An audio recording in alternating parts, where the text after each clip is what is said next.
आप देख रहे हैं न्यूज वन इंडिया। मैं हूं आपके साथ पूजा यादव। कोरोना काल और लॉकडाउन के लंबे सफर के बीच न्यूज वन इंडिया लेकर आए हैं ई कॉन्क्लेव। कोरोना के साथ, कोरोना के बाद हमारी दुनिया। न्यूज वन इंडिया के इस ई कॉन्क्लेव के मंच पर कई दिग्गज उत्तराखंड के सीएम त्रिवेंद्र सिंह रावत जैसे केंद्रीय मंत्री गिरिराज सिंह, केंद्रीय राज्य मंत्री अश्विनी चौबे, उत्तर प्रदेश के उप मुख्यमंत्री दिनेश शर्मा, सांसद हंसराज हंस, लखनऊ पुलिस कमिश्नर सुजीत कुमार पांडे सरीखे कई प्रशासनिक अधिकारी, तो वहीं दूसरी तरफ राजनीतिक धुरंधर के खिलाड़ी। उनसे हम चर्चा करेंगे कि कोरोना के साथ और कोरोना के बाद हमारी दुनिया कैसी होगी। अभी हमारे साथ में असीम अरुण हैं जो कि एडीजी डायल 112 हैं उत्तर प्रदेश से। असीम अरुण जी, स्वागत है आपका हमारे ई कॉन्क्लेव। सर, अब क्योंकि कोरोना को हमारी जिंदगी में हमें एक्सेप्ट करना होगा और उसी के साथ जिंदगी जीनी भी है और आगे भविष्य में इसी के तहत हमें अपनी प्लानिंग करनी भी है। और क्योंकि डायल 112 की बहुत अच्छी परफॉर्मेंस रही है और आप क्योंकि उसको लगातार लीड करते रहे, उसके लिए काबिल तारीफ भी है आपका पूरा काम, आपकी पूरी टीम का काम। अभी आप पिछले एक्सपीरियंस जो कोरोना काल के दौरान में रहे और आगे भी इस कोरोना काल के तहत आगे जो एक्सपीरियंस रहेगा, उसके बीच में आप लोगों की टीम सामंजस्य बिठाने के लिए कितनी और किस हद तक तैयार है? पहले 112 के काम की बधाई के लिए बहुत धन्यवाद। जो बड़ा परिवर्तन हो रहा है वो दिखता है कि एक टच फ्री एनवायरनमेंट की ज़रूरत सबको महसूस होती है जी। इसमें कुछ चीज़ें जो बहुत पहले से टेक्नोलॉजी में थी पर हमने नहीं की थी और अब हमने की हैं। ऐसे जो बदलाव हैं वो आगे और गहरे होंगे, जैसे कि हमारे यहाँ 650 संवाद कर्मी लड़कियां काम करती हैं आपके फ़ोन सुनने के लिए। उनमें से अब लगभग 140 लड़कियां अपने घर पर बैठ के ही वर्क फ्रॉम होम करती हैं। जी। हमारी कोशिश है कि इस संख्या को हम और बढ़ाते जाएं। जैसे जैसे हम बढ़ाते जाएंगे तो अभी तो यह है कि संक्रमण से बचने के लिए, लेकिन जब हम इस काम को कर रहे हैं तो हमने नई चीज़ें देख रहे हैं कि वर्क फ्रॉम होम करने का मतलब हमारी कर्मियों को ट्रैवल नहीं करना पड़ता है, हमारे ओवरहेड्स कम हो रहे हैं और उनको भी काम करने में 8 घंटे, वो घर पे 8 ही घंटे काम करती हैं। ऑफिस आती थी तो वो 10 घंटे 11 घंटे आना जाना मिला के हो जाता था। तो इस तरीके से बहुत सारे टेक्नोलॉजी की चीज़ें नई आ रही हैं और मुझे लगता है कि ये कोरोना की वजह से आई हैं, किंतु सकारात्मक और सुखद परिवर्तन होंगे लॉन्ग टर्म में। मतलब बेटरमेंट की ओर आप लोग आगे बढ़ रहे हैं। अच्छा, 112 में बहुत सारे अलग अलग तरह के एक्सपीरियंसेस आपके टीम के साथ में रहे हैं। अभी जब क्योंकि जी। पहले तो लोगों की बहुत ज्यादा हेल्प के लिए फोन कॉल्स आया करते थे, लेकिन अभी क्योंकि अब मूवमेंट बढ़ चुका है, इस लॉकडाउन 4 के दौरान में मार्केट्स खुल चुकी हैं, अब थोड़ा चेंजेस आए हैं माहौल के अंदर लोगों के मूवमेंट बढ़ने से। अभी किस तरह के चैलेंजेस फेस कर रही है आपकी टीम? लॉकडाउन या कोविड से पहले हमारे पास करीब 15 से 16 हजार कॉल्स एक दिन में आया करते थे जी। और उसके बाद से ही ये 30,000, 32,000 और कभी कभी 40,000 तक रहे हैं। इस समय 30 से 32,000 कॉल्स पर डे हम लोग डिस्पैच कर रहे हैं, यानी उन पे हम पुलिस की मदद भेजते हैं। नंबर ऑफ कॉल्स उससे बहुत ज़्यादा होता है। तो अब क्यों ये बढ़ा है, इसके कारण अलग अलग रहे। जैसे शुरुआत में लोगों को खाना नहीं मिल पा रहा था तो जी। मुख्यमंत्री जी ने आदेश किया कि 112 पे कॉल करें और खाना पहुंचाया जाएगा और हमने इसको एक हफ्ते 10 दिन अच्छे से काम किया। लेकिन अब जो ज़्यादा कॉल आ रहे हैं वो इस नेचर के हैं कि लॉकडाउन का वायलेशन कोई कर रहा है या कोई व्यक्ति बाहर से आया है गांव में और उसको क्वारंटाइन में रखा गया है लेकिन क्वारंटाइन का वायलेशन कर रहा है। ये कॉल्स बहुत मुझे ठीक लगते हैं, क्योंकि पुलिसकर्मी हर जगह पे हम नहीं खड़ा कर सकते कभी भी, लेकिन ऐसा संभव है कि हम हर नागरिक को जागरूक बना पाए और इस परिस्थिति में ऐसा होता हुआ दिख रहा है। रोज करीब 4 से 5,000 जागरूक नागरिक 112 पे कॉल करते हैं और पुलिस का काम करते हैं कि यहाँ पे ये वायलेशन हो रहा है, ये व्यक्ति क्वारंटाइन से बाहर निकलता है और हम लोग उसको फिर प्रभावी तरीके से हल करते हैं। अच्छा, पहले आप लोग सिर्फ पॉजिटिव काम कर रहे थे, मतलब जो लोग गलत करते हैं या जो लोग भी वायलेशन करते हैं उनके खिलाफ अगर आप एक्शन लेते हैं तो उनको बड़ी तकलीफ होती है। लेकिन पहले इस लॉकडाउन 3 की बात करें, 2 की बात करें, तब आप लोगों को सिर्फ मदद करनी होती थी और उस मदद के दौरान में लोग आपको हमेशा से ही दुआएं दिया करते थे, आशीर्वाद दिया करते थे। बड़े बुजुर्ग जिनके भी भोजन तक आप लोग तक खाना पहुंचाया करते थे, वो आपकी खूब तारीफ करा करते थे। लेकिन अब थोड़ा सा चेंज भी आया है कि अब जिनके खिलाफ आप एक्शन लेंगे उनके, जाहिर सी बात है, उनकी नाराजगी भी अब झेलनी पड़ेगी। तो एक अलग तरह का अब आपके सामने ये कह लीजिए कि माहौल रहेगा लोगों को फेस करने का। इसके लिए कितना आपकी टीम तैयार है, क्योंकि अब गुस्सा भी झेलना होगा ऐसे लोगों का? पुलिस में हम लोग बहुत समय से इस सवाल को हल करने की कोशिश कर रहे थे कि कोई माँ अपने बच्चे से पूछे कि पुलिस क्या करती है, तो वो ये ना बोले कि पुलिस पीटती है या जेल भेजती है, वो कहे कि पुलिस सबकी मदद करती है। और पिछले 2 महीने में ये चीज़ बहुत हद तक चरितार्थ हुई है कि अब अगर किसी से बच्चे से पूछा जाए पुलिस क्या करती है, तो शायद वो पहले बोलेगी पुलिस मदद करती है। जी। लेकिन पुलिस केवल मदद करे ये भी संभव नहीं है। पुलिस का काम प्रवर्तन यानी इन्फोर्समेंट भी है। हालांकि वो भी मदद ही है कि अगर 2 लोगों में झगड़ा हुआ, एक दूसरे को झापड़ मार दिया, ऑब्वियसली। तो कोई पीड़ित है और कोई अपराधी है, तो वहां भी पुलिस मदद ही करती है। हाँ, अब जिसको जेल भेजा जाएगा, जिसको अरेस्ट किया जाएगा, वो तो नाराज हो सकता है, लेकिन अगर हम काम को विशेषज्ञतापूर्ण तरीके से कर रहे हैं, जो आरोपी है वो भी संतुष्ट है कि हमने लीगली सही काम किया, हमने कोई मानवाधिकार का उल्लंघन नहीं किया, तो कुल मिलाकर के अंत में वो भी संतुष्ट होगा कि मेरी गलती थी और मुझे सही पुलिस ने सजा के लिए कोर्ट भेजा। अच्छा, आप लोगों की टीम के साथ होता यह है कि 24/7 आपको अपनी ड्यूटी के लिए तैयार रहना है, और कोविड-19 के दौरान में जी। बहुत सारा प्रेशर आप लोगों की टीम के ऊपर भी आया। अब उस प्रेशर के बाद में डबल प्रेशर और आने वाला है। पहला कोविड-19 का चैलेंज, दूसरा ये कि जैसा पहले नॉर्मल रूटीन में आप लोगों की लाइफ हुआ करती थी, अब वैसा ही प्रेशर, वो चाहे क्राइम की बात हो, वो चाहे मदद की बढ़ाने की बात हो, चाहे जिस तरह से एनफोर्समेंट की आपने बात की, ये दोबारा से फिर से वो चैलेंजेस आएंगे। अब इस डबल चैलेंज में, क्योंकि देखिए हर कोई, ह्यूमन टेंडेंसी ये कहती है कि हर कोई चाहता है कि थोड़ी सी तो राहत मिले, थोड़ा सा तो कम से कम सुकून जिंदगी में हो, लेकिन आप लोगों की जिंदगी में सुकून आता नहीं है जल्दी से, और इसी के साथ में ही आप लोग जिंदगी जीना सीख लेते हैं। तो अभी आप अपनी इस टीम का मनोबल कैसे बढ़ा रहे हैं, क्योंकि डबल चैलेंजेस हैं, कोविड-19 भी है और वही जो डेली रूटीन में आप लोग फेस किया के चैलेंजेस अब वो भी हैं। आपने बहुत सटीक रूप से पुलिस विभाग की समस्याओं को समझा और कहा। इसको पूरी तरीके से तो कभी भी हल नहीं कर सकते, लेकिन कम कर सकते हैं हम लोग। जैसे कि हमने 12 घंटे से 8 घंटे ड्यूटी कर दी है अपने सभी कर्मियों के लिए। दूसरा, हमने एक लखनऊ विश्वविद्यालय के साथ मिल करके मनोवैज्ञानिक परामर्श, काउंसलिंग की व्यवस्था की है और ये बहुत अच्छे से चल रही है। हम लोग बहुत शुक्रगुजार हैं लखनऊ यूनिवर्सिटी वाइस चांसलर साहब के और मनोविज्ञान संकाय के। इसके तहत कुछ ट्रेनिंग वीडियोस बनाए हैं विशेषज्ञों ने, जो हर पुलिसकर्मी तक हमने पहुंचाए कि तनाव प्रबंधन कैसे करें, और उसके अंत में ये भी बताते हैं कि अगर आपको और विशेषज्ञ परामर्श की ज़रूरत है तो आप संपर्क करें। और ऐसे 17 काउंसलर्स हैं जो लगातार काम कर रहे हैं। लखनऊ विश्वविद्यालय ने ये निःशुल्क सेवा पुलिस विभाग को दे रखी है और इससे बहुत लाभ हम लोग को, हमारे कर्मियों को मिल रहा है। तो काम तो है, चुनौती है, लेकिन उसका हल भी है। और उससे कुछ कर्मी जो ज़्यादा दबाव में आते हैं, जिनको व्यक्तिगत समस्या वाकई में है, तो उसको हम हल भी करते हैं और मनोवैज्ञानिक प्रेशर कम करते हैं। अच्छा, क्योंकि आपने छवि का जिक्र किया तो इसमें कोई दो राय नहीं है, और आपने बहुत अच्छी बात से इसका जिक्र किया कि पहले माँ पूछती बच्चे से कि पुलिस वाले कैसे होते हैं, तो हर कोई यही कहता कि लाठी चलाते हैं, लेकिन आज वो ये भी कहते हैं कि मदद का हाथ बढ़ाते हैं।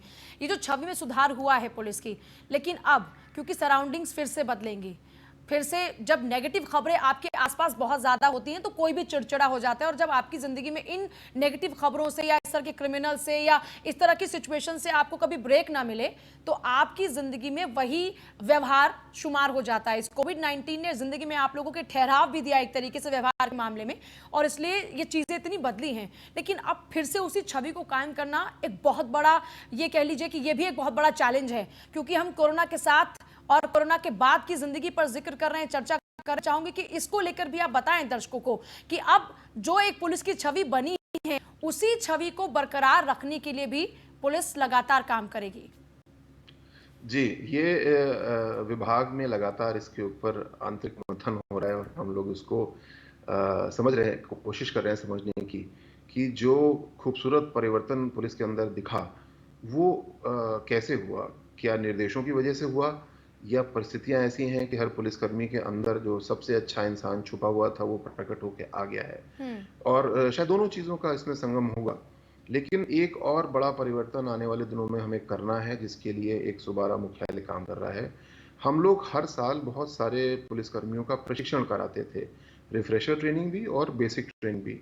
अब जाहिर बात है अगले कुछ महीने तक क्लासरूम में बैठ करके ट्रेनिंग संभव नहीं होगी, लेकिन जब सारी दुनिया ऑनलाइन ट्रेनिंग कर रही है तो पुलिस विभाग क्यों पीछे रहे इसमें? और ऐसा भी अनुभव है कि ऑनलाइन ट्रेनिंग क्लासरूम ट्रेनिंग से ज़्यादा प्रभावी हो सकती है। तो इसके लिए प्रशिक्षण वीडियो हम लोग तैयार कर रहे हैं, जो ऑनलाइन प्लेटफॉर्म्स हैं उनको समझ रहे हैं, और मुझे आशा है कि 2-3 सप्ताह के अंदर 112 के कर्मियों की ट्रेनिंग ऑनलाइन शुरू हो जाएगी। अब जैसे सदव्यवहार की ट्रेनिंग है, मैं ये गारंटी नहीं ले सकता कि हमारे सारे कर्मी बराबर सदव्यवहार के स्तर पे पहुंच गए हैं। लेकिन जब उनको ऑनलाइन ट्रेनिंग की सुविधा हम देंगे और वो अपने गाड़ी में जो कंप्यूटर लगा उस पे कर रहे हैं या अपने पर्सनल स्मार्टफ़ोन से कर रहे हैं, हम्म। तो हम समझ सकते हैं कि शायद सदव्यवहार का प्रशिक्षण जो हमने डोज दी, उसका कुछ सकारात्मक प्रभाव सभी कर्मियों पे पड़ा। हम्म। तो एक ऑनलाइन ट्रेनिंग का एक बहुत बड़ा परिवर्तन पुलिस में भी शुरू हो गया है, और इससे भी नए-नए आयाम खुलेंगे। अच्छा, वर्चुअल वर्ल्ड यानी जिस वर्चुअल वर्ल्ड का आप जिक्र कर रहे हैं, अब हम वर्चुअल वर्ल्ड की ओर आगे बढ़ चुके हैं। लेकिन अगर हम उत्तर प्रदेश में डिपार्टमेंट की बात करते हैं तो बहुत से लोग ऐसे भी हैं जो पुराने हैं। यूँ तो हमेशा से ही वक्त के साथ में खुद में परिवर्तन लाने चाहिए, लेकिन इस परिवर्तन के लिए क्या पूरी टीम उतनी ही तेजी के साथ में तैयार है जितना कि इस वक्त ये आपकी यंग ब्रिगेड रेडी है? क्योंकि टेक्नोलॉजी को एक्सेप्ट करना या अडॉप्ट करना बहुत जल्दी, जो जी, हमारे जी। पीछे जो और कर्मचारी काम कर रहे हैं उनके लिए बहुत मुश्किल होता है और कई बार उनके ऑब्जेक्शंस भी रहते हैं। ये बात सही भी है और नहीं भी है। बहुत सारे ऐसे कर्मी हमें या पूरे पूरे समाज में लोग दिखेंगे जो कहते हैं कि मेरी उम्र ज़्यादा है, मैं सीख नहीं पा रहा हूँ, मैं बिल्कुल। व्हाट्सएप नहीं चला पाता हूँ। हम्म। और ऐसे भी लोग मिलते हैं जो कि 75 साल की उम्र है और वो फ़ोटोशॉप सीख रहे हैं, हम्म। और फ़ोटोशॉप जैसे सोफिस्टिकेटेड सॉफ्टवेयर पे अपने हाथ साफ कर ले रहे हैं। जी। तो मैं समझता हूँ सीखने की कोई उम्र नहीं है, कोई बाधा नहीं है। केवल बहाना हो सकता है हमारा, तो उसको दूर करना होगा। हम्म। और जब परिस्थितियाँ यूँ होती हैं और इसी के लिए इंसेंटिव और डिसइंसेंटिव रखे जाते हैं। हम्म। अगर हम ऑनलाइन प्रशिक्षण की ही बात करें तो बहुत सारे लोग कह सकते हैं नहीं, नहीं, नहीं, मुझसे नहीं हो रहा। तो उसके लिए कुछ इंसेंटिव और कुछ डिसइंसेंटिव रखने होंगे ताकि हमारा कर्मी उसको सीख जाए और आगे बढ़े। और अगर कोई जेन्युइन कमी हो रही है तो उसके लिए फिर हम उनको पर्सनल कोचिंग दें। तो थोड़ी सी मुश्किल कुछ लोगों के साथ हो सकती है, लेकिन वो असंभव होगा ऐसा मुझे नहीं लगता। अच्छा, टेक्नोलॉजी की ओर जब हम आगे बढ़ते हैं तो क्योंकि हमारे लिए पहला ऐसा मौका रहा जब हम पूरा ही वर्चुअल वर्ल्ड पर डिपेंड हो गए, तो जब इस वर्ल्ड की ओर हम आगे बढ़ रहे हैं तो जाहिर सी बात है बहुत सारी परेशानियां तकनीकी, इस तरह की बहुत सारी परेशानियां आप लोगों के सामने भी आई होंगी। मैं चाहूंगी कि लोगों को आप ये भी बताएं कि उन तमाम परेशानियों के साथ जूझते हुए विभाग ने ये बेहतर परफॉर्मेंस दी है। जी, बिल्कुल। आप समझें, जैसे मैंने बताया, लॉकडाउन से पहले हम 15 से 16,000 कॉल्स पे पुलिस को भेजते थे। अब हम्म। हम 30-32,000 यानी डबल भेजते हैं। कुछ दिनों में हमने लॉकडाउन की शुरुआत में 45,000 यानी 3 गुना लोड हमने लिया। कैसे लिया? क्योंकि 112 पे जो फ़ोन कॉल मिलाते हैं वो हमारे कॉल्स चोक होने लगे। हम्म। 4-4 मिनट का वेटिंग टाइम हो गया।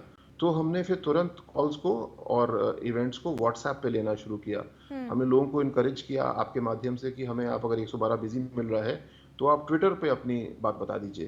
तो इससे अब नई संभावनाएं खुल गई मतलब ये कि कह कोई सकते हैं 112 असीम पे जी कि कॉल वर्क करता है वो तो मैनेजमेंट हम केवल लोगों ने सीख अपनी, लिया। जी, फोन कॉल आवश्यकता करने ही पे तो हम आविष्कार की केवल बात जननी है बताते इसीलिए हैं। कहा जाता है। बिल्कुल। और जब क्राइसिस आती है तो आविष्कार की गति बहुत बढ़ जाती है। हम्म। और वही हुआ भी। अच्छा, बहुत वही सारे हुआ लोगों भी। की 112 को लेकर देखिए अच्छी परफॉर्मेंस रही, लेकिन हमेशा से आपको सिर्फ अच्छा फीडबैक मिले ये पॉसिबल नहीं होता। ऐसे में कई जी। नेगेटिव फीडबैक्स भी आते हैं। तो जब इस तरह के नेगेटिव फीडबैक्स रहे होंगे तो आमतौर पर सीधे अधिकारियों तक फोन पहुंच जाते हैं, जैसे कई लोग आप लोगों तक भी कांटेक्ट कर रहे होंगे क्योंकि इस दौरान में तो अधिकारी भी अवेलेबल रहे और डायरेक्टली लोगों से डील भी किया। तो ऐसे कई फोन कॉल्स आपकी टीम की शिकायतों को लेकर भी जाहिर सी बात है आपके पास में आए होंगे। उनको संभालना ये भी आप लोगों ने जरूर, वैसे तो हमेशा से ही पुलिस का काम रहा है लोगों को हैंडल करना, लेकिन इस बार बिल्कुल इमोशनल सिचुएशन में जो लोग हैं, जो बहुत ही इस वक्त उनके सेंटिमेंट्स आए हैं, उनको डील करना ये बहुत ज्यादा मुश्किल रहा होगा आप लोगों के लिए। 112 किसी को शिकायत खुद करने का मौका नहीं देता। हम हर कॉल पे खुद फीडबैक लेते हैं, फ़ोन करके पूछते हैं कि हमारी रिस्पॉन्स की गति क्या थी, कर्मियों का व्यवहार क्या था, आप संतुष्ट हैं कि नहीं। तो हम्म। जहाँ पे हमको कमी मिलती है हम खुद प्रोएक्टिवली अपने कर्मियों को टोकते हैं, उनको सिखाते हैं कि आपका फीडबैक अच्छा नहीं रहा। तो हम्म। पहली चीज़। दूसरा, हम लोग लगातार इस पे काम करते रहे इस बीच में जी। कि किस तरीके से हम जो ज़मीनी आवश्यकताएं उसके हिसाब से परिवर्तित करें। हम्म। क्योंकि जो हो रहा है, ये लूट चोरी जैसी चीज़ें जिनकी हमको दशकों से समझे हुए हैं आदत है डील करने की, हम्म। ये उसके बिल्कुल विपरीत था।